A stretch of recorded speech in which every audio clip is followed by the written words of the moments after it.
The shadows of storm and night, the mysteries of life and light, from unearthly peculiarities, celestial and divine, to apparitions and transcendental signs. You're listening to the Spirit Podcast. Hi, friends, and welcome to The Spirit. I'm your host, Beck. Today, my guest is a paranormal investigator. He's been investigating for over 30 years. Founder and manager of the Parawakening, he frequently hosts the 3 a.m. Ghost Box session live streams. He's also an amazing Ghost Box builder. I have one of his builds and I can attest to this and hands down say it's my favorite physical boxes that I own. Please welcome Rob Hernandez. Hi, Rob. Thanks for coming on the show today. Oh, it was my pleasure, and thanks for having me. I'm sure we're going to have a lot to talk about, but I usually like to start by giving my listeners a little background history. So, I had my first paranormal experience when I was about 4 years old. I actually saw an apparition known as a Hat Man. People that have been investigating for quite a while. There's a gentleman that's seen by many people. It's been documented, well documented. It's an older, I would think an older gentleman who's in kind of like a top hat with long coattails. So somebody, that's in period clothing. Yeah, it was kind of a crazy experience. I was at my mom's girlfriend's house and we're there visiting, and I had to go to the restroom, and I saw, just because I would always go to the bathroom with the door open when I was a kid, because I would get these weird feelings sometimes when I was in a location, somebody's house or anywhere. I mean, anywhere that I would go, if I had like a weird feeling, I would leave the door open and I'd turn on all the lights, the hall light, the bathroom light, whatever light I could find. So yeah, it was weird. I went in there and I kind of had a feeling that somebody was watching me. So I turned around and I saw this man standing there, and it scared the crap out of me. So I ran out of the bathroom, didn't flush the toilet. I just ran. And so my mom asked me, what's the matter? And then I kind of said that, I saw this man standing there and it scared me. So I ran, and I kind of overheard her girlfriend say, "Oh my God, he saw what I saw." And I guess they were talking about it. As I was growing up, I would have those same feelings. So I didn't know what they were until later. I was about 12 and I was going to be in a wedding. So I went to this location that is well known and it's known to be haunted. And I didn't know that at the time. So before the wedding rehearsal, I was kind of exploring an old Adobe building here in California. So we were there and I was kind of wandering around, and I went upstairs because outside there's like a terrace. So you can walk upstairs, and then there's a balcony that kind of it's on one side of the building. So I was walking up there and peeping through the windows, and I kind of got that feeling again. It's almost like you have really bad anxiety and your heart's like pounding. So it's like, and it always kind of freaked me out what that feeling was. Like I said, I didn't know what it was until this day. So I was looking through the window and I saw this lady walking, and then she started walking towards me and I ran. And so I was downstairs just like staring up, because I ran into the courtyard and was just staring up at the building, and she never came out, and all the doors are locked. And I was like, "Where's this lady?" And she was like in a black dress, long black dress, kind of with, I guess, lace kind of around the neck area. So she never came out. So later on, I found out that she has been seen quite often, and I've seen her, God, probably like 3 times after that, just investigating that location. I've actually got a couple of pictures of her. Wow. So yeah, so I have a lot of evidence of that location. I've investigated there probably a good 15 times over the years. Did you get some history on the lady that you saw? Yeah, her name's Theodora Olivas. It was owned by the Olivas family. So there's 5 spirits that are known to haunt that location, and she's like the most known spirit to haunt the location. There's also a little boy that I picked him up as an attachment, And one night during the investigation, we were there and I felt like a little boy standing right next to me. And I'm very intuitive. So anyway, I just was picking up on the little boy. And there was a psychic there. I didn't know she was psychic at that time. She was like, "Hey, do you know that there's a little boy following you around?" And I just said, "What?" And I just kind of like looked at her and smiled. And she said, "Oh, you knew that?" And I said, "Yeah, kind of." And she said, "No, there's a little boy walking around with you." And I said, "That's what I thought." And I said, "Thank you for confirming that, because it's just a feeling that I had, but for somebody else to validate that." And then so later, this girl that I met that night, we kind of started talking. So she was walking around with me and while we were talking, and I was there with a couple other people too. So this was like a public investigation. She took a picture, and later to find out that she captured a little boy, and we were talking in the parking lot, and she showed me this little boy, and she said, "Yeah, that was taken right after you walked through the door." And I Wow. said, "Oh my God." So, and then I told her, you know what? It was funny because somebody told me, "Hey, do you know that there's a little boy following you around?" And then I said, "And that's something that I picked up on." And then she confirmed it. And now you took a picture and captured that. So, probably a couple of months later, we noticed that my dog would always go running into the bathroom. She would just sit there and start wagging her tail. And then she would go into the bathroom and she'd be in there for like, I don't know, 10, 15 minutes, and then she'll come back out, and it was like she was playing with something and I didn't think anything of it. And then she kept on doing that. So one night we did a ghost box session and we got this little boy coming through, and we asked him his name and he said Peter. And it was kind of funny. So we're like, okay, so kind of left it alone. Whenever I pick up something in my house, I kind of don't play into it. So I was working from home one day, and I was walking by the bathroom and I saw this little boy standing there out of the corner of my eye. And I looked and I was like, okay, I know I saw him. And then my dog just stopped and she was wagging her tail and sat down, like staring into the bathroom, and the light was off. So I asked my friend to send me the picture of the little boy that she captured. And when I looked at it, I said, "Oh my God, that's him," just because I haven't seen that picture in a while. So I was like, "Oh my God, that's exactly what I saw." He had like a little jacket on, shorts, high socks, dress in period clothing. We were like, okay, we got to do another box session. And we never really did it. So one day I had to go to the restroom. I went to the same restroom, came out. I went into my office because my office was right next to that restroom. My girlfriend at that time went to go use the restroom and the door was locked. And she said, "Why did you lock the door?" And I said, "I don't lock the door. I don't even lock the door when I go to the restroom." And so we got the key, opened up the door, and there was toilet paper spewed all over the bathroom, over Oh the boy. toilet, over the shower. And she was like, "What the hell did you do?" And I said, "What are you talking about?" And she said, "Come here." And when I walked in there, that's what I saw. And I was like, "Yeah, like I'm going to do that because I'm the one that's going to have to clean it up." So we said, "Okay, we got to do another ghost box session." And then we did, and we got that little boy again coming through. So we said, "Okay, we're going to take you home tomorrow." So we decided to go back to the Adobe, and we just said, "When we leave, we'll tell you when it's time to go, and we want you to come with us. We're going to take you home." And so that's kind of what we did. We went back. I just kind of said, "Hey, you're home now. Please, you have to stay here. You can't follow me home again. This is your home. This is where you have to stay." Then we left and went home and didn't have any issues after that. So, or any experiences after that. So it was kind of cool experience. That's awesome. I actually answered one of my listeners' questions, and they had asked, had any entity ever followed him home? And if they have, did they haunt you and your family? And if so, what did you do to remedy this situation? Oh, that's cool. Going back to when you were a kid, you saw the Hat Man, Hmm. and he's classified as a shadow man, right? Yeah, yeah. Or And shadow person. Yeah. yeah, shadow person. And so I had a couple questions for you in regards to your thoughts on this. Firstly, I want to know, what do you think, in your opinion, a shadow person is? Do you think that they're different than a ghost?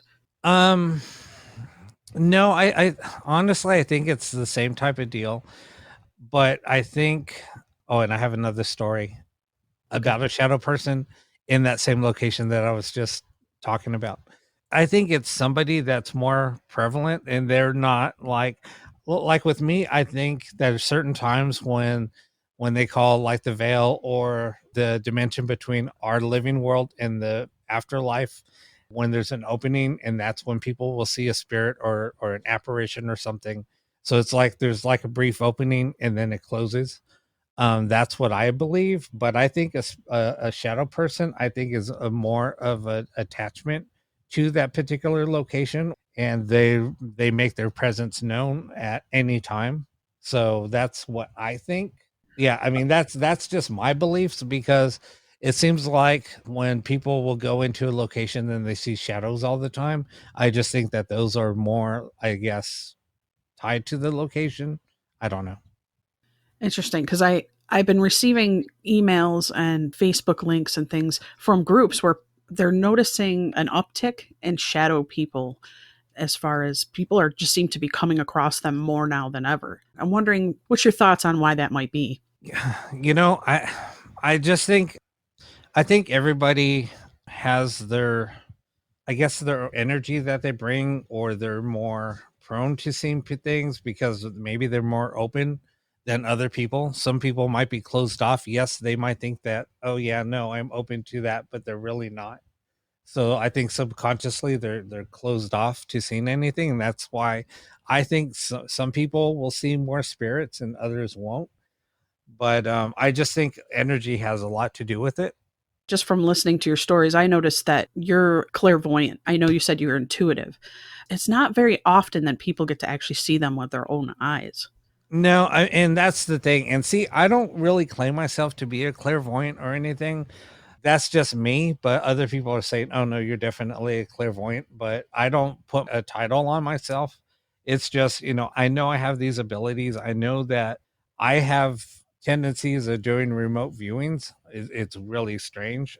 When people start describing something, I'll kind of say some things, and then they'll be like, how in the hell did you know that? You don't even know. We haven't even told you anything about this case or this place that we're going, but you're already describing things and you haven't even been there. I've been astro projecting my whole life. It was really weird because I can remember astro projecting as far back as where I was like 3 years old, because I would always go to sleep and I always had the same vision in my head. For a while, I was always afraid to go to sleep because anytime I'd fall asleep, it was like I was in a black room with like these spheres. It was weird. I just started thinking back on this. There was like these, like a couple of spheres, and I always saw like two people there, and they would tell me, come here. And then it was weird. It was almost like they were showing me how to astro project. It was really strange. And it used to scare me. Did you feel like that was more of a ET presence or more of a spiritual presence? I think it was more of a spiritual presence. Like they were teaching me about my abilities. And it's weird because the two spirits that I saw, it was a man and a woman, and they weren't scary. They were more like loving. And honestly, it feels like it was like I knew who they were, if it makes sense at all. And then it was funny because as I got older, I sat down and was talking to my aunt, and then she started telling me, do you know that you astro project? And I said, what are you talking about? Wow. And this was when I was a teenager. And then she started telling me some things, and I said, how did you know that? Then she said, have you ever been here or been to certain places? And so I started describing things, and she was like, that's impossible. There's no way that you were even there. You weren't even born yet when the things that you were describing, and like this house that you're describing, we would go there when we were kids, and our family isn't even tied to that property anymore. Wow. So she was like, that there's no way that you were there. I feel that a lot of people that get involved with spiritual stuff or ghost hunting, anything of the esoteric, I feel like they're kind of chosen for this because they have this shining, if you will, in all different ways. Do you feel that way? I totally do. And I think that that's where I came into, building ghost boxes and communicating with spirit, because I was the biggest skeptic when it came to ghost boxes. I never believed in it.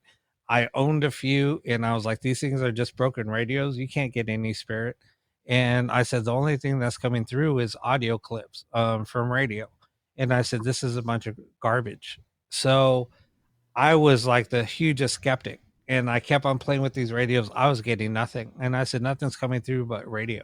And maybe that was me being closed off to it and not believing in it. And then just one day, it was weird. I was on an investigation and I said, you know what? I'm going to break out this radio.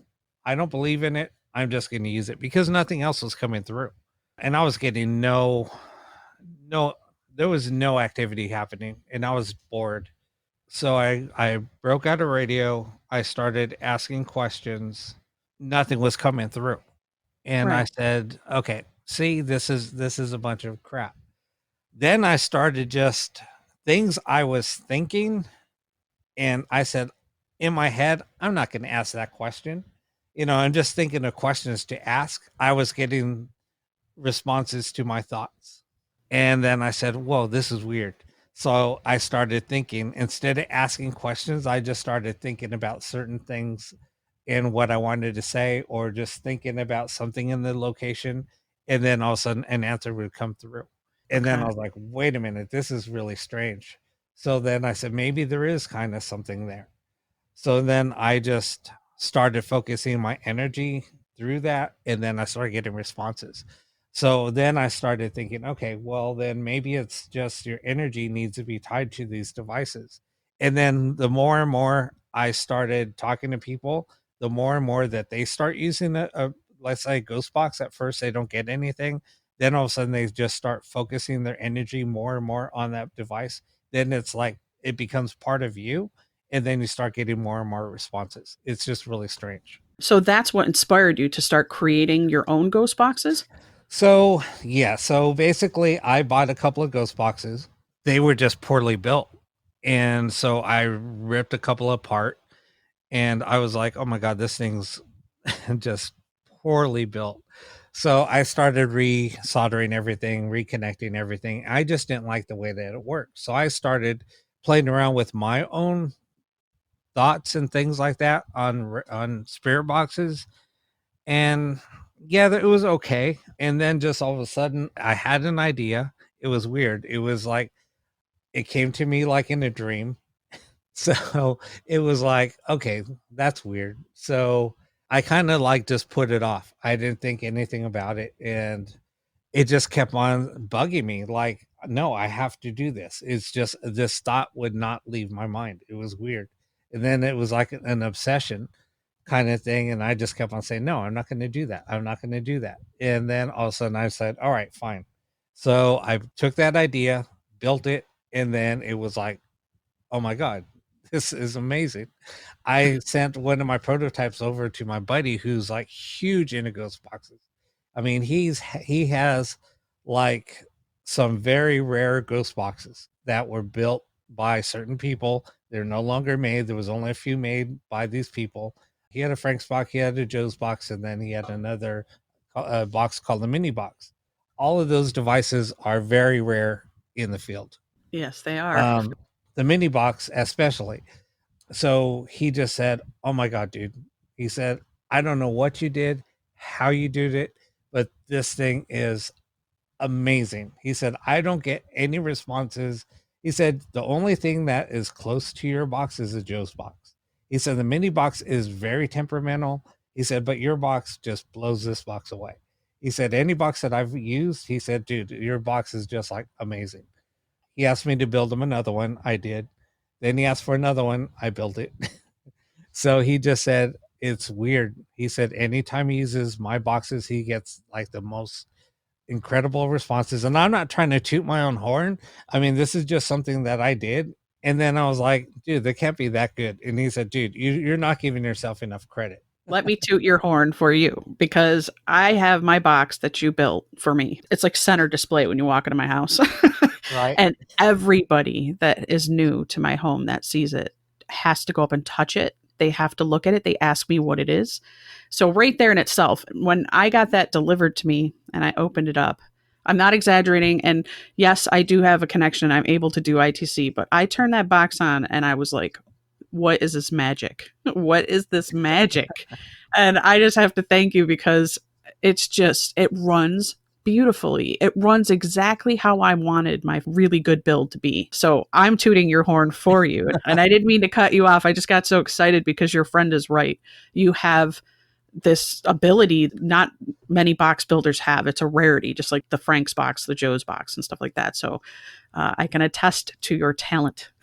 Yeah, no, he just said you took the Joe's box and took it to the next level. He said, I think that's where he wanted the box to be, and you were able to take that and run with it. And that was where my idea came from. Believe it or not, I mean, I looked at his schematics and that was weird. I was like, wait a minute, this is kind of like what I was talking about building or was brought to build.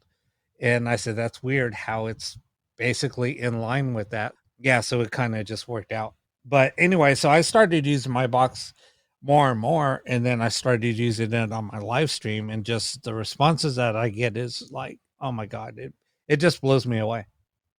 I think for the average layperson, what would be for them to understand the difference between a hacked ghost box and a custom ghost box and the difference between a scanning radio and a ghost box? They're all basically done the same way. I mean, a hacked radio is just basically taking like a Radio Shack radio and basically cutting a wire, because anytime you scan the station and then it stops, the design of the circuit is whenever it picks up a radio station, it's going to stop and pause. So when you cut a wire, it's just basically you're cutting off the mute. The mute is what stops it on that frequency. So when it picks up a strong frequency, it's going to keep on going. So basically, when you cut the mute, it's going to continue scrolling through. Now, some ghost box builders will take a radio. It's like a do-it-yourself radio kit, and they will build that radio and kind of modify it so it will stop. It will just continually doing that. So it's basically doing the same thing, but they're basically using a circuit that they might like the way that it sounds when it's sweeping, things like that. Yes, there'll be some static during that, and there's really no way to get rid of static. I know a lot of people will try to get rid of static and things like that, but there's really no way to do it.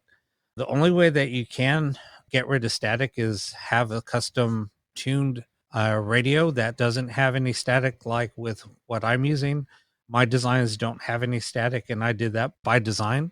Some people like that, some people don't. I do, because it kind of gives you the ability to tell when it is radio and when you're picking up spirit. So you can tell like you're picking up radio stations because you might be getting pieces of a song or Commercial. A commercial, things like that. But then sometimes, like on my first live stream, we got, for the first, I don't know, 15, 20, maybe even 30 minutes of the broadcast, it was nothing but names coming through, all names. And everybody was like blown away. We're like, how in the hell is this possible? If it is radio, a radio station isn't just going to start broadcasting people's names. And during the same broadcast, it was like, so I'll do a ghost box session, and then I'll kind of like let it go for 15, 20 minutes. Or if we're not getting anything, I'll end it. Then we'll give it about 5 minutes. We'll just chit chat during the broadcast or the stream. I'll just take questions, or we'll talk about the last session, things like that. Then we'll start it up again. So the next time it was picking up nothing but radio, and people were like commenting all that. Well, you're getting nothing but radio. And I said, no, that's true. But I said, if you listen to it, so I started explaining to people so when somebody's hearing a ghost box session for a first time, I try to explain to the viewers, okay, when you're hearing radio, yes, you're hearing radio. But if you listen closely, and if you really listen, you'll start hearing, because we might ask a question and we're looking for somebody's name. And now all of a sudden we're getting a name here, a name there. You might hear a cuss word, or, some certain things that you won't hear on a radio broadcast. So then we start hearing those things coming through, and people like, whoa, that's weird. That's not radio. And I said, see, that's what you're listening for. Right, So to read between the lines. Exactly. So you have to read between the lines, and you have to listen carefully and really intently listen, because sometimes you'll hear a lot of whispers. And that's what one of my friends was telling me when he was watching my broadcast. He said, dude, he said, your broadcasts are coming through so clear and so clean that I'm even hearing whispers in the background. And I said, exactly. I said, and those things I'm intently listening for, because sometimes people are only like trying to hear like the really loud voices. I'm trying to hear the whispers coming through. That's what Right. I'm listening for, because sometimes that's where you're going to find the responses that we're looking for. So that's kind of like what I listen for. And you're right. There are people that do prefer, I'm on Team Rob. I prefer the clean sweep. And then I have friends that prefer that static because they're listening for things that are coming through the static. To me, it's too noisy and Yeah, it seems a little, it's sensory overload for me. I'm more listening for that clean sound so I can hear, just like you said, you can differentiate between a commercial and a song and a VJ talking as opposed to a name or a word or something that's corresponding to what you're looking for. exactly. But see, like the whispers that are coming through, and that's the beauty of the design of my boxes. Like where those whispers are coming through, those are frequencies that you would normally hear static coming through, and people don't realize that. So it's like these are frequencies that are being picked up where you would normally hear static, you're hearing whispers.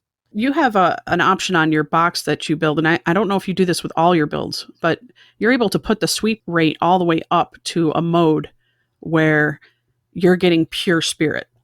Yes. And do you do that with all your builds? Not to cut you off from the other, but do you do that No, with all? No. every single build has that option. Uh, And the funny thing is I had it turned up all the way, and I wasn't getting anything, right? It was just like no noise and nothing came through. So I'm like, okay, so I had to back it off. Then my buddy, the one that told me, he said, dude, do you know that your radios have this mode where you can turn it all the way up and you're going to get nothing but responses? And I said, wait, what are you talking about? And he said, do you have one of your boxes around? And I was like, no, I sell all my boxes. I don't even own one of my own boxes. And he said, dude, you need to build one and keep it.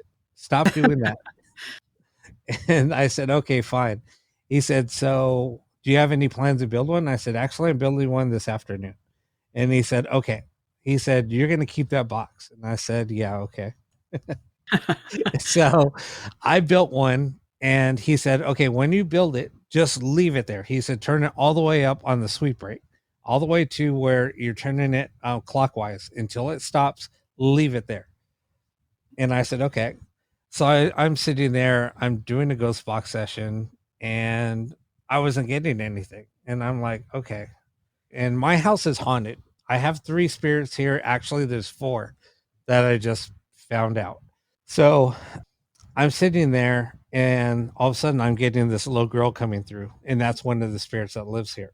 All of a sudden I'm hearing a little girl's voice, only her voice coming through. And I'm asking some questions, and she's just saying, I'm here, or yes, or, things like that. She never gave me her name, never, until this past weekend. I finally got her name. And it's been a couple of years that I've been trying to do this. And I was like, holy crap. So I called up my friend and I told him that I just built a box and I did what he told me to do. And he said, yeah. He said, I told you. And I was like, this is like mind blowing. And he said, dude, I'm telling you, your boxes are like so Magic. And I said, dude, I said, it's funny. You stumbled on this. I probably built like, 20 of these things, and I never even figured that out.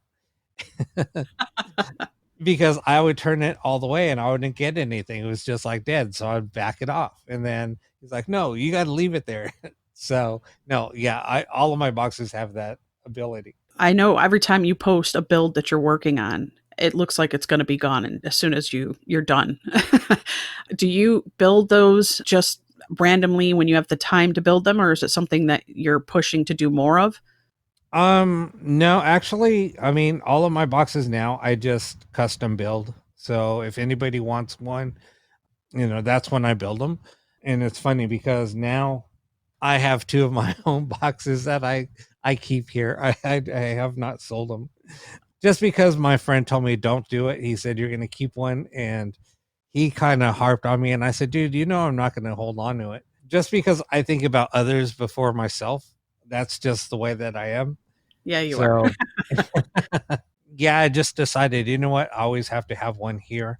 Well, now I have to. I'm forced to because I do live streams. So, and I do my live streams every Saturday night at 11:45 p.m. Pacific time. So they're called 3 a.m. Live ghost box sessions, 3 a.m. live ghost box sessions, because I start at 2:45 East Coast time.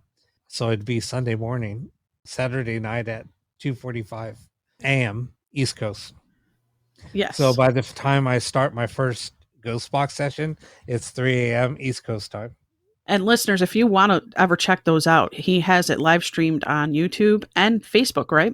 That's correct. And I'm actually giving away a ghost box once I hit 1,000 subs on YouTube. If you do a search for the Pair Awakening on YouTube and subscribe to the channel, I will be giving away a ghost box. Guys, you're going to want to get in on that. And I'll put the links down in the description of this episode so you guys can link in and subscribe to him. I had seen a video where you had 2 ghost boxes and they were set to that like vanish mode, basically, where Yeah. you're not getting any sorts of scans coming in. It's silent.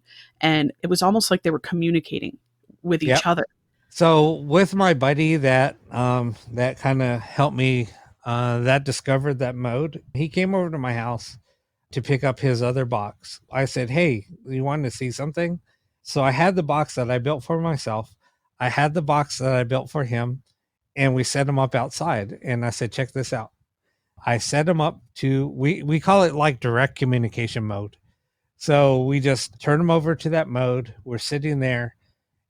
I said, "So here's a test. If these are picking up on radio, I'm going to start them both up at the same exact time.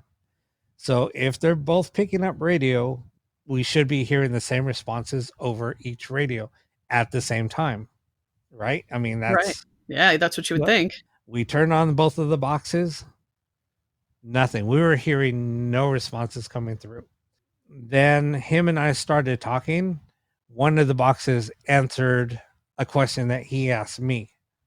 It responded. It's And he awesome. goes, "What the hell was that?" He said, "Dude, it just answered my question." And it was a relevant answer. So then all of a sudden the other box came through. I started talking and it answered my question on the other box. And then he said, "Whoa, this is like crazy." And then also we started talking, and then the 2 boxes, it was like they were talking to each other and answering questions. And then we're like, "Whoa, this is weird." So then we started talking, and then one box would respond like it was asking a question, like a response question to what I just asked. And so it was a weird communication going on. It was really strange. It was cool though. It was Yeah. awesome to hear it. It was like dueling banjos in a strange way. You know?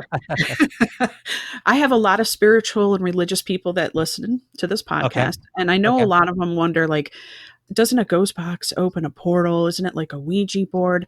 And I use your build, so I can say that on my end, I communicate with primarily those that have crossed the veil or what we would consider like spirit. But I have some strays that come in that are what you would call ghosts or earthbounds. And I also have a spirit team that works with me. With you, when you're building, or even when you have your radio on, do you find that A, this is a twofold question, that you have a spirit team that works with you, that you know them by name? And B, do you think that you communicate more with earthbounds, or is it a mix of both? I have a mix of both. A lot of people have what they call techs. It's people that they work with in ITC, right? Yes. It's like a spirit that Yes. communicates with you. I really don't seem to have one per se. I've tried to see if there was a particular person coming through as I was speaking, or if I had a tech with me working with me, and I really don't. It seems more spiritual with me. Yeah, because like if I do want to try to do some ITC work, it usually doesn't work that way with me. It's really strange, and maybe that's why I said, "Oh, this is a bunch of crap," because when I first started working with it, it just never worked that way with me. It was more on a spiritual connection. And yes, so basically what I do is with doing any type of communication, you always want to close a session, whether it's a closing prayer and you just say, whoever I communicated with has to stay bound to wherever you're located, and then just say like a closing prayer or something. Don't leave the door open. It's just like anything else. You go somewhere and you leave yourself vulnerable. So you always want to close the door whenever leaving somewhere. Actually, that ties into another question from a listener that asked if you're religious or if you're spiritual. And also, when you go into an investigation, and I'm assuming I would attach this to ghost box use too, do you say a prayer or do you protect yourself before an investigation or a session? So everybody's different. So, some people are very religious, other people are spiritual. So what I do is I just protect myself with white light and just stay positive. That's what I do. Now, I've come across some very malevolent spirit, some evil spirit, I've dealt with one demon, and I've never really been hurt. I've been basically pushed to my limit, to where I said, okay, so there's that boundary. I can't cross that boundary. So that malevolent spirit told me, this is my place, this is your place. And there was like an understanding, and that somewhere that I could not cross. I think it felt like, wow, this person has a lot of power, spiritual power, but that spirit set the limit. I didn't set the limit, he did, or whatever it was did, if that makes sense. That makes sense. And you kind of went in, did you have a protection or did you say something to keep you protected from that kind of toying with you?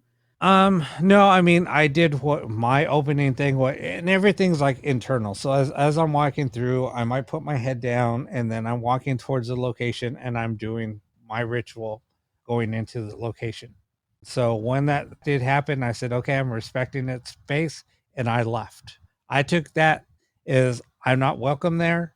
This is his place. I respect that, and I left. So you don't ever go in and battle, or do you try to cross anyone that may No, need help? No, no, you just no. leave them where they are. Because to me, I mean, I don't agree with that. I mean, this is my beliefs. I don't agree with that. We're not set in this space to do that. That's between, if there is a God, or somebody else that put them there and they said, look. So I believe in purgatory. Okay, if somebody's put in purgatory, they're put there for a reason.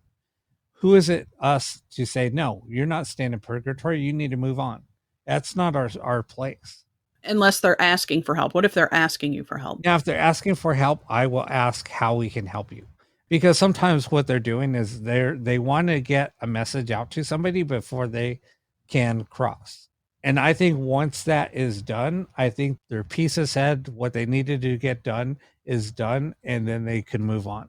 When I first started my live broadcast, I didn't know where it was going to go. When I started doing my live streams, I didn't know how it was going to go. Okay, I'm going to do 3 a.m. ghost box session, just because it was an experiment.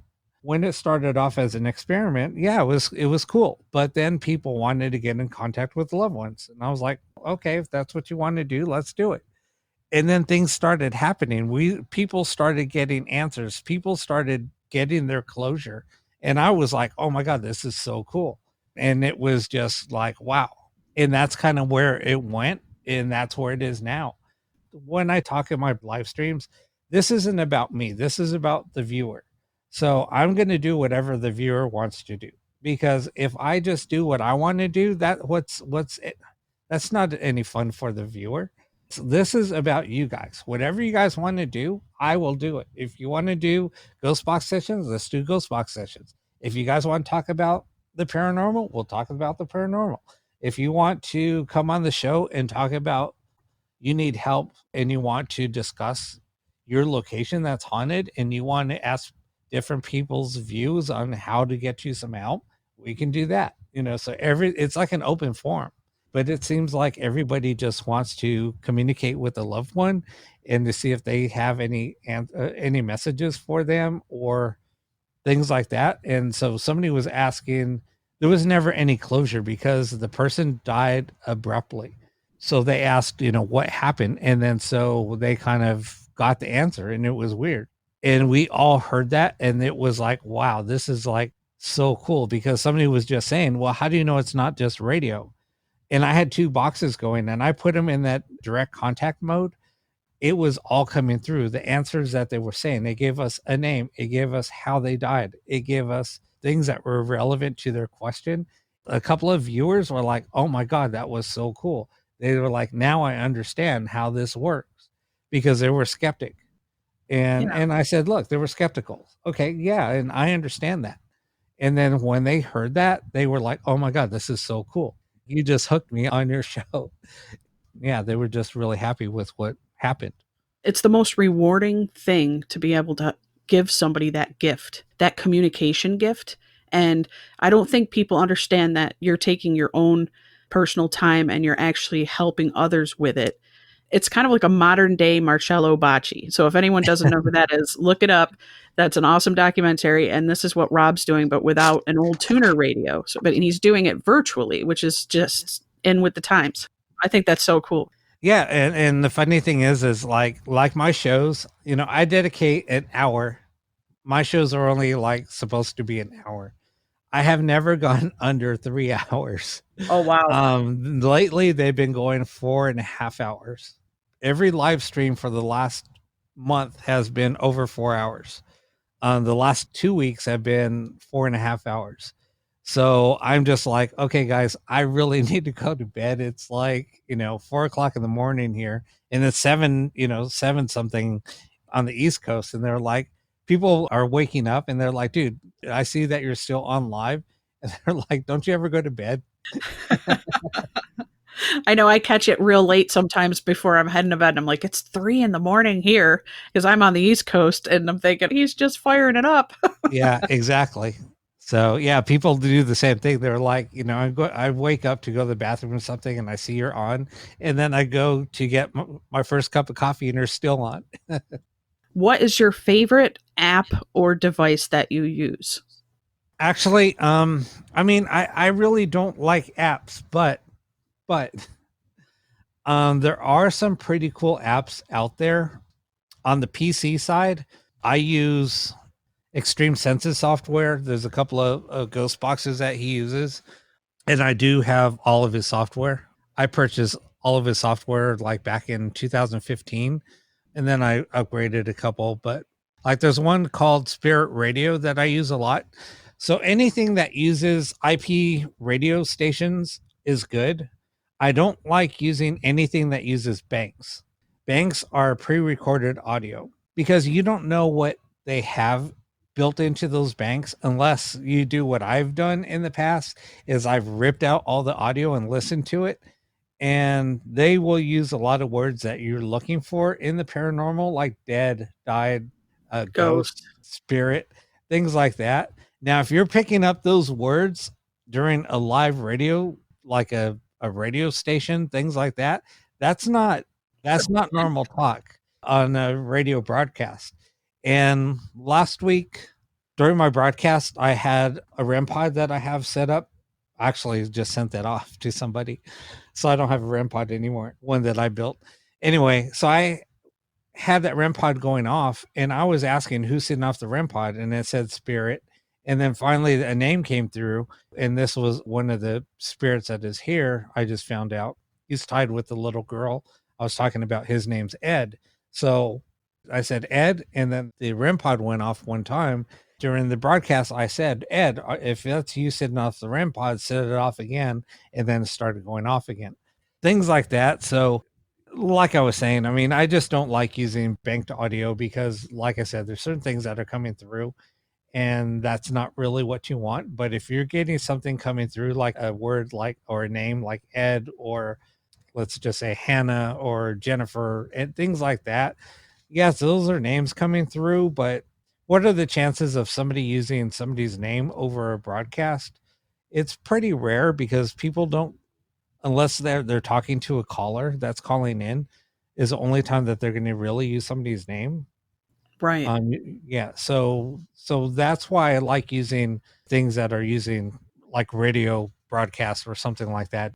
Like I said, an IP radio station or something like that, because an IP radio station, that's basically pre-recorded audio like a broadcast, or they're broadcasting like we're talking through now through a podcast. They're using a podcast, but they're using the internet to broadcast their signal, and that uses a radio player. So it's just like basically a software radio that you're picking up these broadcasts on. That's the difference between using an IP radio station or scanner or player or something like that versus banked audio. There's one piece of software out there called the Echovox. I have ripped apart the way that the audio was done with that, and it's just 1 second audio clips broken into thousands of clips. Yes, I put it all together and listened to it. It is an audiobook, but I have gotten names, I've gotten locations, I've gotten dates. I was doing an investigation at a jail here in LA. It's a historic jail. It's no longer open. I've gotten inmates' names. I've gotten so much information to where I was playing back the audio and writing down the names. And then I was going back to police records and I was getting inmates' names. When I was doing that, the person that I reached out to get some police records, they were like, how are you finding out this information? They're like, because it's not really public records. It's not, because they only keep records to a certain point. Then they go to the archives. So I was digging up archives, and that's what they were doing for me. And they were like, how are you picking up all these names? They're not out there publicly unless you have access to the archives, which they're not accessible. And they were like, how are you finding out all this information? I told them. They're like, wow, that's crazy. So I've had success with the Echovox as well, but shorter clips, short runs, not long runs. I think more with your physical box that I have that I use, I get actually, maybe 7-word strings sometimes right. to form a sentence. But yeah, you're right. The Echovox does have these like quick phonetics that it drops out, and I've had pretty good success with it, though it's not my favorite to use, obviously. Right. Yeah, no. And I mean, to me either, I mean, it wasn't my favorite, but I mean, it was a tool that I would use whenever I would need to get names. It was working for me. And that's basically what I was doing. And then, so yeah, it was just weird.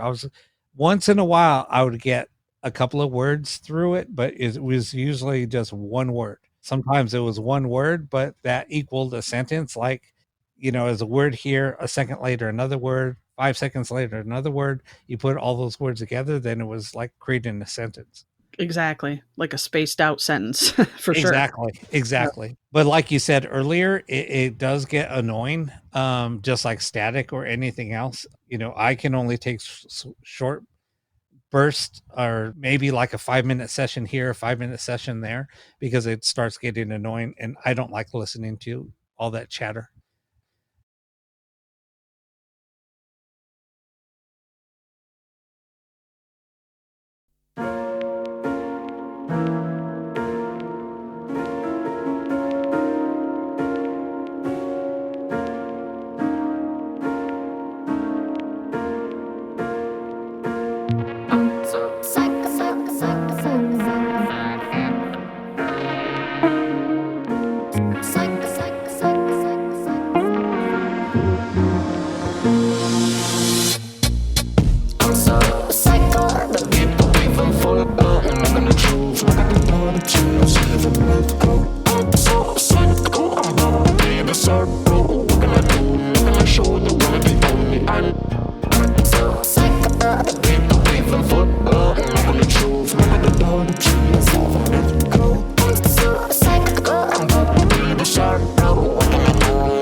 Someone that chokes, someone I feel inside. The one that was a human that dies. Singing in his room, some kind of feel by. The system cut the girl is up and soon is gone 6 feet under. Watching the scene you wonder, why is he weak, what is he put to suffer? It's still hybrid organism, failure progress for some. As cause I don't feel no matter now.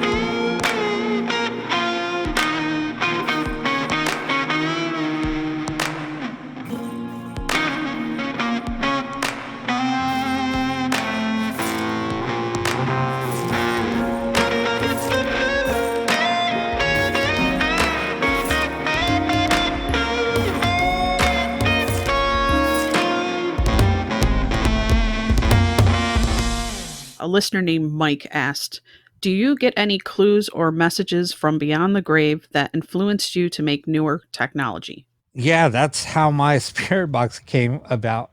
Like I said, it came through in a dream, and I was like, oh my God, this is crazy. And that's basically what I think it was. It was a message that somebody wanted me to continue doing this. And that's what I did. And it was weird because, I took it as a joke because you second guess yourself. And that's part of being an intuitive too, because you might get some weird, I guess, messages. Maybe they're messages from beyond the grave. And then it's like, I'm not going to ask this person that. A few weeks ago, during one of my live streams, it was 3 weeks ago, we're looking for somebody's relative or something. Then all of a sudden we got a guy's name come through. I asked how he died. He said murdered. Where were you murdered? And then it said like Carolina. And I said, Carolina, where in Carolina were you murdered? In the hotel room. What hotel? And then it gave a number, a room number. We said, so how were you died? And then he said, shot. So it was like all these one words. So I said, okay, I got to end the session. We ended it. And I was like in disbelief. I was like quiet. And I said, did anybody else pick up on what we were just listening to? Or was it just me? And some other people were like, it just gave us answers to a murder. And I said, so I'm not the only one that picked up on that? They're like, no. I said, explain to me what you think happened. And then they said, no, this guy was murdered in a hotel. He even give us a room number. And I was like, okay, so I'm not the only one that was, hearing that. Wow. So yeah. And there was like 5 of us talking about it. I have one from Kim. Can you tell us your most frightening experience? I talked about a demonic case that I worked on. I worked on this demonic case for almost a year, and I still have the pendant that was used for the exorcism of the house. I have it hanging on my black mirror. During this case, it was pretty creepy. It was pretty intense. So we just finished cleansing the house. I had a friend of mine come in. This was in California. She flew in from Arizona to help me out. And she actually got attacked. She got possessed twice that night. And I have it all on film. And the guy that was talking about my ghost boxes, this is how we met. He started helping my friend out with the case. And then I took over the case. And he came along with me because he was documenting everything. So I had him filming. And when the possession happened the first time, I picked up my friend to carry her out. And I told him, do not stop recording this. And I said, I need it captured on film. So he recorded the whole time. And when she got outside, she started like contorting. Her hands and stuff were being all weird and her voice changed. Oh my God. And the funny thing is I had the Echo Vox going, and the Echo Vox was describing step by step on what was happening. I didn't hear all of that until later. So when I had her and I picked her up and I took her outside and she was contorting, the recorder stopped. I didn't know this. My friend was recording. He didn't realize that it stopped. So we got her outside. As soon as she kind of like snapped out of it, he's recording. And then I took the camera, I sat her down and I interviewed her and asked her what happened. And she said, what are you talking about? And I said, you don't remember anything? And she goes, no. She said, well, I just asked you why we were outside. I said, so you don't remember what happened prior to me carrying you outside? And she said, you carried me outside? And I said, you don't remember any of that? She said, no. And she was scratched. I think we counted like 38 scratches on her. 38? Yeah. I was expecting to use that magic 3 number again. Oh no, they were all in 3s. She saw all of these welts all over her body. And she said, what happened to me? And then she said, my neck is just burning. And I said, yeah. I said, here. And I took a picture and I showed it to her. She said, what the hell? And the funny thing was, it went from her neck down her arm, all the way down her arm to like her bicep. It even scratched through her bra. So her and I went into the bathroom and she like pulled up her bra and I showed her where she was scratched. And then I said, here. And then she said, hold on. She took off her dress. She just dropped her dress. Then she just had scratches all over her body. Yeah, it was weird. So I was taking pictures of all the scratches. And she said, holy crap. And she said, was I attacked? And I said, yeah. And I said, I told you. And then so later we went back in and we just sat down. We're like, okay. And then all of a sudden she got attacked again. And she had all these protective jewelry because that's how she is. She started ripping off all that protection. And then it happened again. So I picked her up to take her back outside. But this time she was like screaming. And it was like a creepy, real crazy scream. And then so I got her back outside and we just kind of like held her there. She's like fighting me. She was like punching me. And then I just kind of restrained her. Then she snapped out of it and she said, what am I doing out here again? What am I doing outside? And I said, it happened again. She said, oh, F this. And then she wanted to go back inside. I said, you're not going back in the house. So yeah, that was probably like the scariest thing that has ever happened. I wasn't afraid for myself. I was just afraid for her. And then once the exorcism happened, it was just me and the person that did the exorcism that went in the house. And that was pretty bizarre. We just heard like a screaming banshee when it was happening, and it was coming from the back of the room. The guy was like in a trance doing it all. And he told me, whatever happens, do not get up, just stay here. That happened. I saw like spiders coming up from the floor out of like a wood floor and then disappearing. Yeah, it was really strange. And then once he snapped out, he said, did you hear that in the back room? And I said, oh my God, yeah. As an investigator, do you ever find yourself in fear? No, not anymore.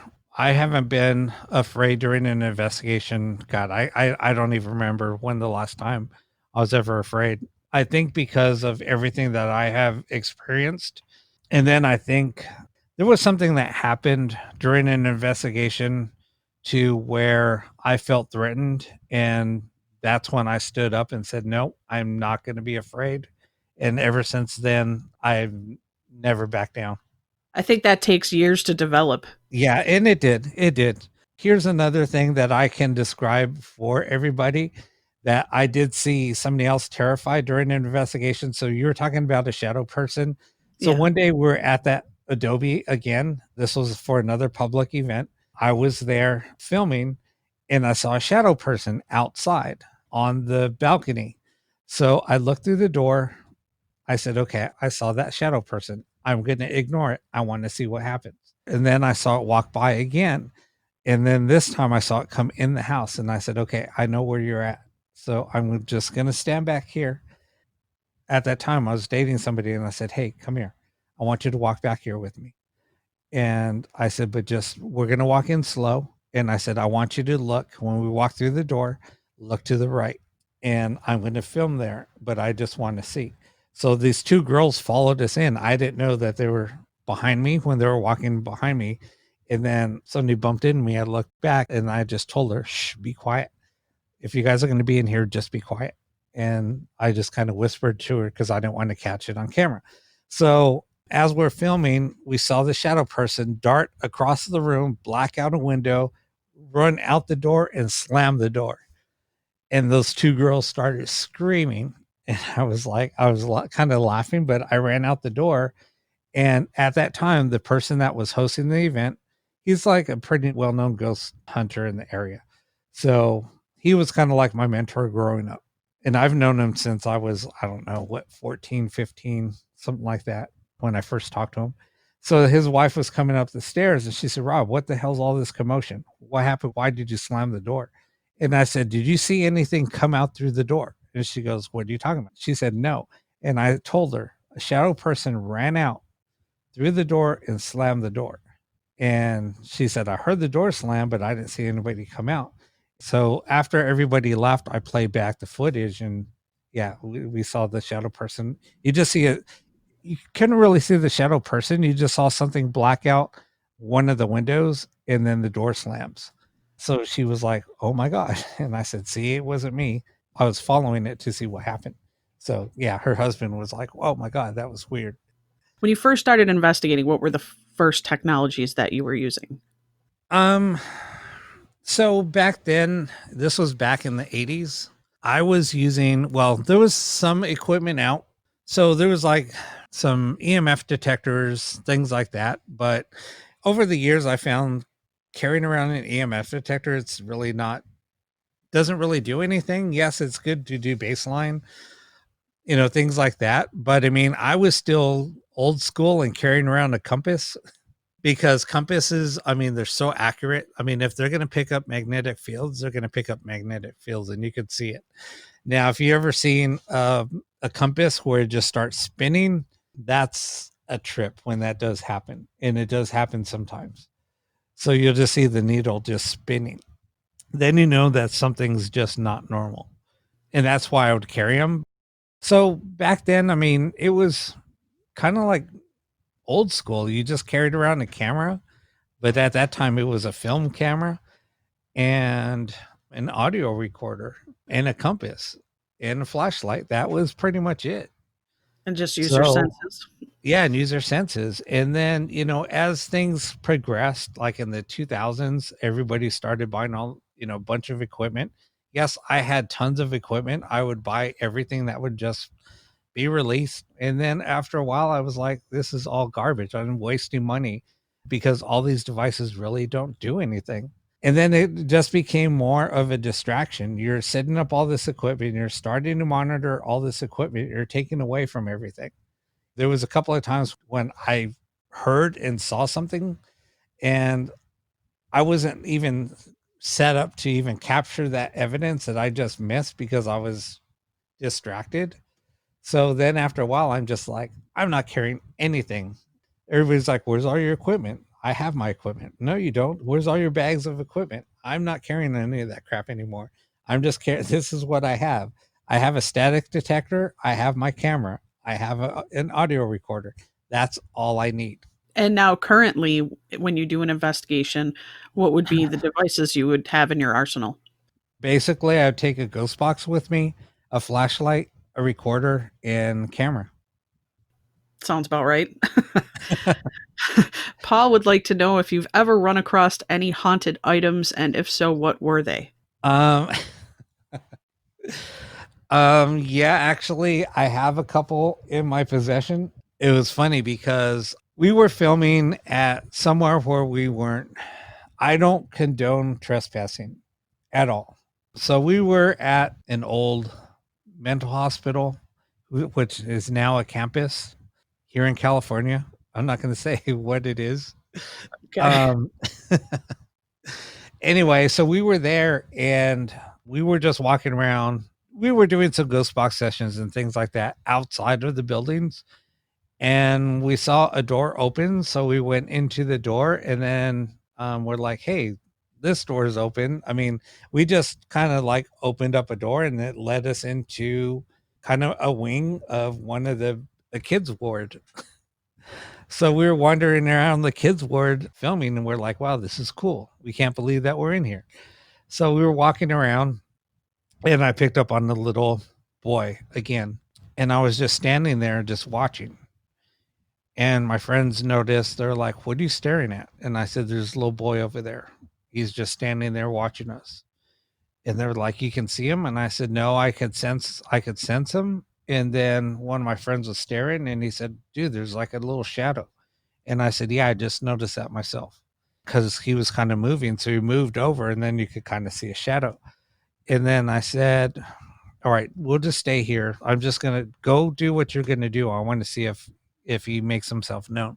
So I'm filming at that time and nothing ever came. I mean, he never said anything. I was trying to communicate with him, nothing. So we left. We went into some other parts of that wing and then we're like, okay, let's go. So we walked and all of a sudden where I saw that little boy, there was a telephone, a little Fisher Price telephone sitting right there where I saw him. Nice. And then I'm like, where did this phone come from? They're like, what are you talking about? I said, look down. And they were like, what the hell? And I said, yeah, where did that come from? They're like, dude, it wasn't there when we walked through here earlier. And I said, why do you think I said, where did that phone come from? And I said, that's exactly where the little boy was standing. And they said, no, that is. And they're like, dude, that's weird.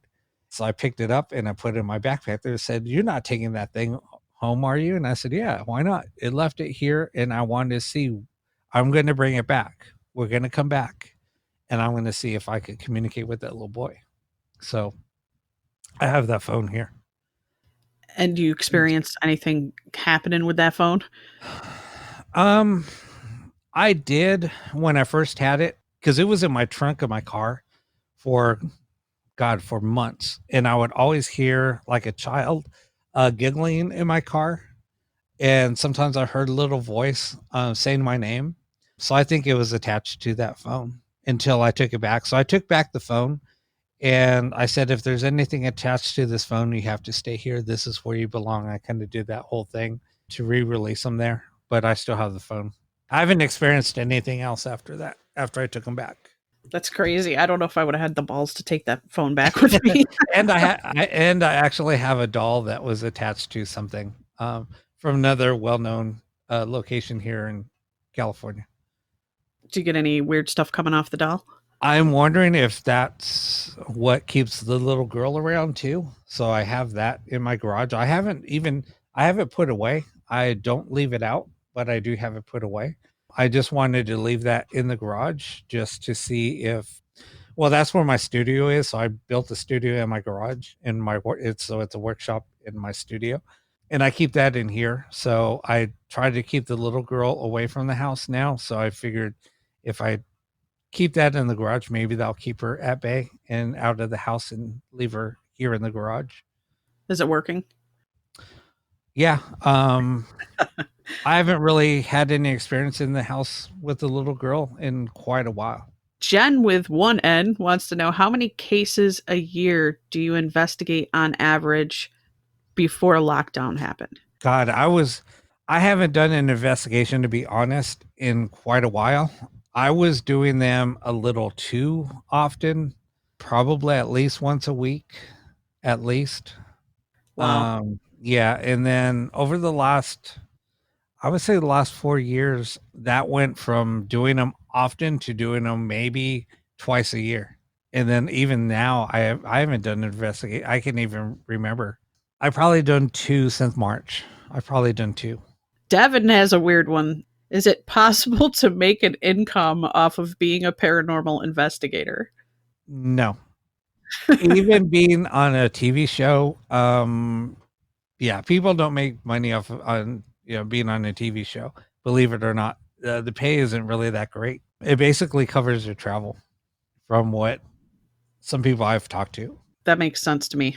I think you would have to make your money like Zach Baggins there and have a museum, stuff like that going on. Well, I mean, because he's an executive producer, he set himself up really well because he set up exclusive rights. I mean, he did it the way that I think should be done, but good luck doing that. Not all production companies will allow you to do that. They own the rights to everything. And the way that I know that is actually I was invited by the producer of Ghost Hunters to come and do a private investigation for her boyfriend's birthday. So she set up the location and she had me come out and I did it like a private investigation for her. She wanted somebody that's a real ghost hunter. Those were her words. Those were her words. Let's talk Randonautica. I saw one of your adventures that you went on. I actually featured that in one of my episodes. Have you done any more Randonautica since? No. That was kind of a weird experiment. Oh my God. And the location that it took us to, I took a ghost box with me that I just built. And we went to that location and we were getting a lot of weird responses. We were getting tortured, died. We started hearing bangs that were coming from underground. So there must have been like some type of underground tunnels or something. That is so freaky. Had you ever been there before? No. Did you know it even existed before that app? No.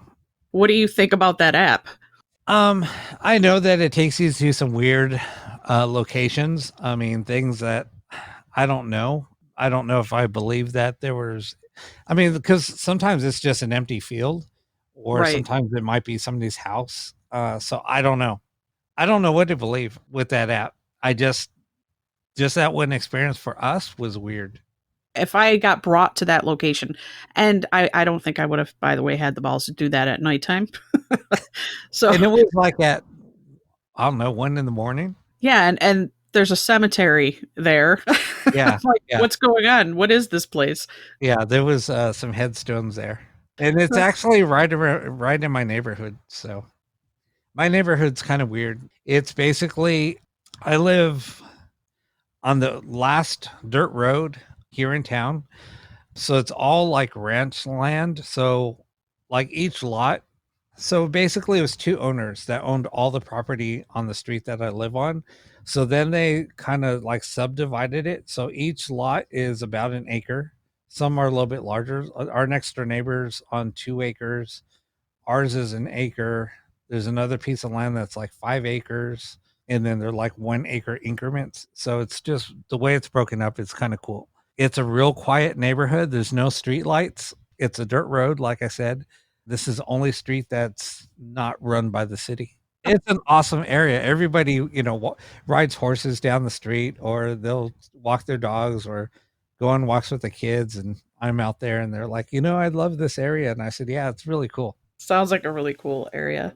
If you guys ever want to tune in to my live streams, like I said, I'm on Saturday nights at 11:45 p.m. Pacific.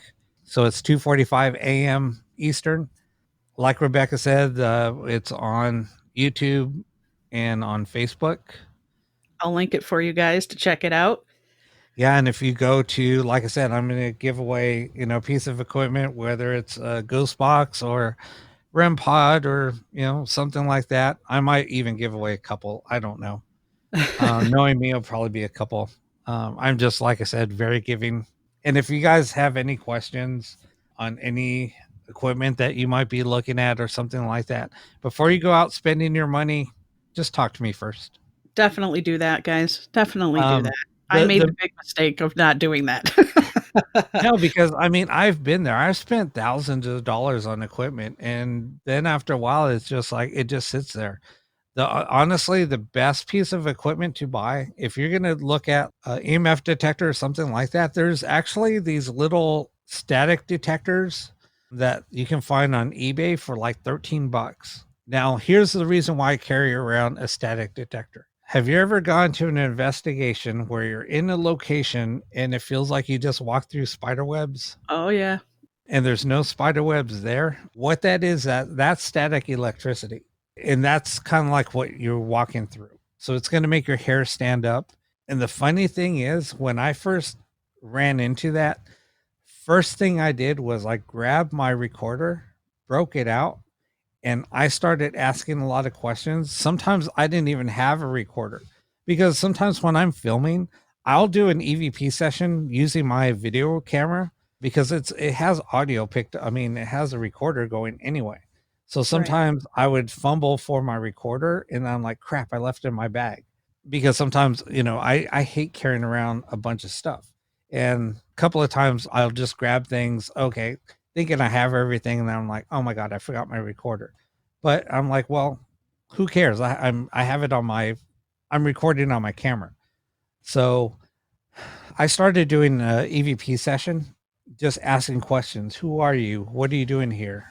Things like that. And I've gotten some crazy responses. Just because I had that static detector, it went off and I felt the spider webs. And when I felt the spider webs, that static detector was going crazy.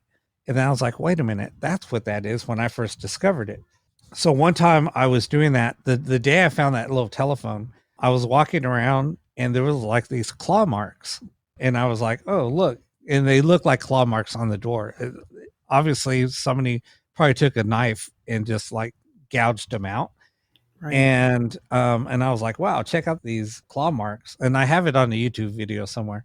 So I'm recording with my camera and I'm looking at that. During the playback, I heard in my voice, it said, because I said, oh, check out these claw marks. And I said, yeah, now get the F out. In your voice? In my voice. So then I said, wait a minute. I've been hearing that quite often whenever I capture audio as I'm doing a session or doing recording during a during an investigation, I was always a cameraman. I hate being in front of the camera. And everybody's like, you can really tell you like being behind the camera, and you could tell like what you're trying to capture or how you want to capture an investigation are the best angles to capture during an investigation. I said, yeah, because I like to be behind the camera and I'm trying to document what's happening. And they're like, wow, that makes sense. So you know what you're looking for. And I said, yeah, it helps being an investigator and a cameraman, or to be a cameraman and an investigator, because you know the angles that you need to capture when you're trying to capture evidence in the moment. So anyway, during that time, I noticed we captured some crazy responses during the investigation, like where my friend's laughing. At the very end of his laugh, we heard a voice in his voice. I played it back and I said, wait, that's Eric saying this, but that's impossible because he just laughed. So you can't laugh without taking a breath and speak at the same time. That's physically impossible. And I said, listen to this. And then they were like, wait a minute. How can he? There's no breath in there. It's a laugh and then him speaking like a full sentence. And I said, that's impossible, because anytime you talk and you're going to change sentences, you always take a breath, right? So you can keep on speaking. Right. Because you're going to run out of breath. So if you're laughing out loud and you're laughing for a good, 10 seconds, you can't just abruptly start talking directly right after your laugh and it be continuous. Wait a minute. Wait, play that back. And I played it back again. There's no breath. It's a continuation. And I said, exactly. They said, wait a minute. If you listen, they overlap.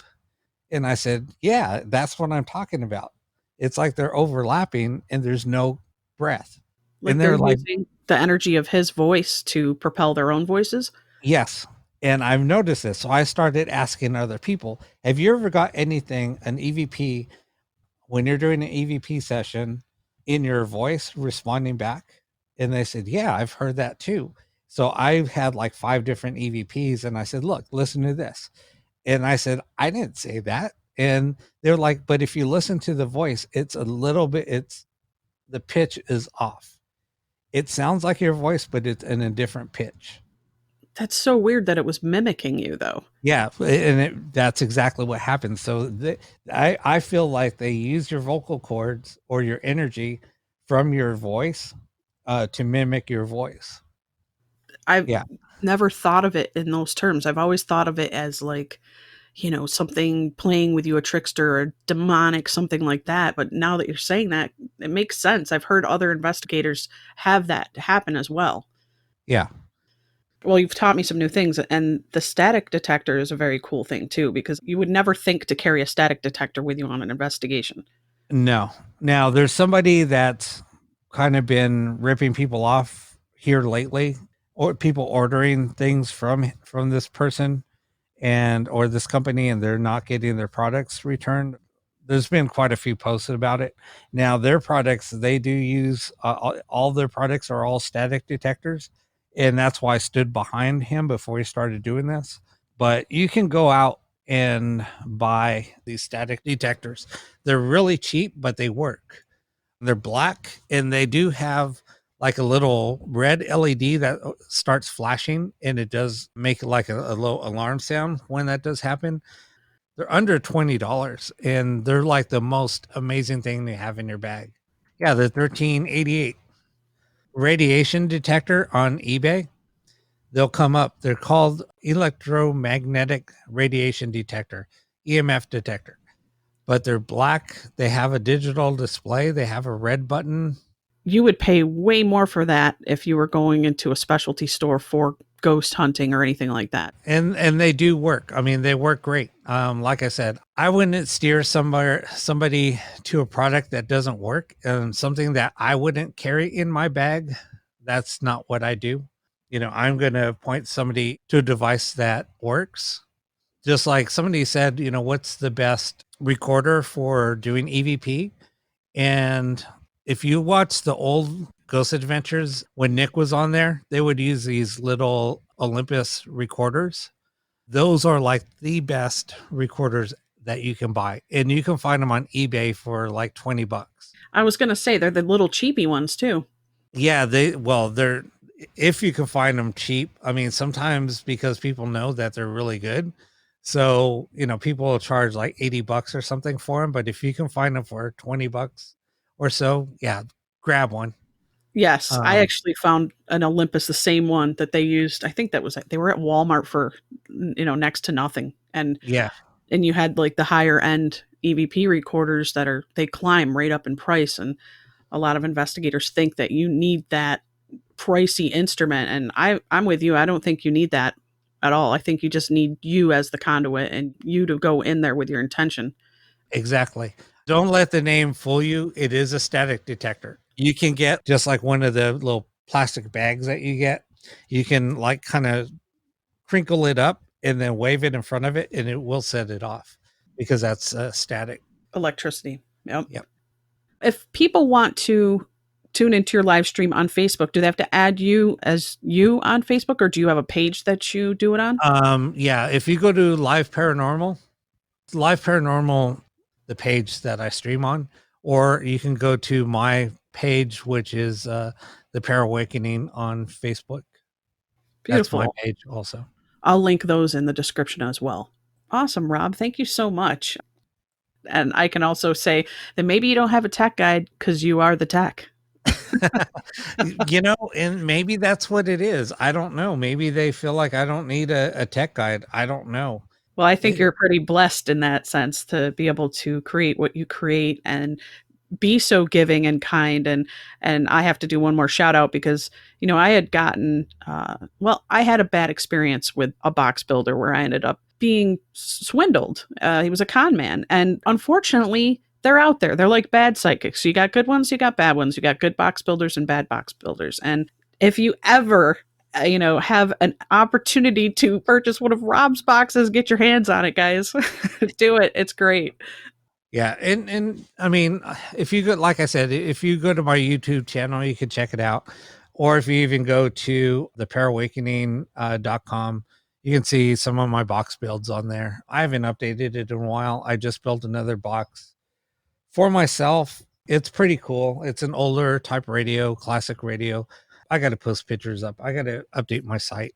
I love that all your boxes are so unique and different. I like that they're not mass produced and they're not the same thing. And that's what I think imprints on us as ITC people. We like that original thing. And there's not going to be another one out there. Yeah, the only ones that I kind of mass produce and they're all like the same are the ones that look like the Joe's box because I'm using the same case. And that was like a little dedication to Joe. It fits in a bag. I mean, yes, they're a little bit big, but they're not that big. I mean, I do have another box that I've only built a handful. I'm going to build, I think, 5 more. And they are about palm size, or about hand size with your hand fully extended out. They're about that size. And they all do have the direct contact mode. So they're simple, but they work. It's not like you have to have a degree to learn how to use these things. And yet they seem to have so many options for being, and I don't like using the word simple, but the layout is simple. And I think a lot of people need that. They're very, very simple to use or easy to use. There's only a couple of buttons on there. It just takes holding down one button for a couple of seconds, let it scan through. Once it's done, then it's done. It's ready to go. And it's not noisy like some of the other boxes out there. It works. It does. So I commend you for getting out there and doing the investigations and having this experience and sharing these experiences with us. And as well as what you do for the community and what you do for people that do tune into your live streams. And thanks again, Rob. You've been a great guest. Well, thank you so much. And thanks for having me. And yeah, thanks for listening to Rebecca's show. To the Spirit Podcast. Supernatural Science. Aliens. Ghost. Psychic. Mystic. Spirit. Divine Source. Heaven. Magic.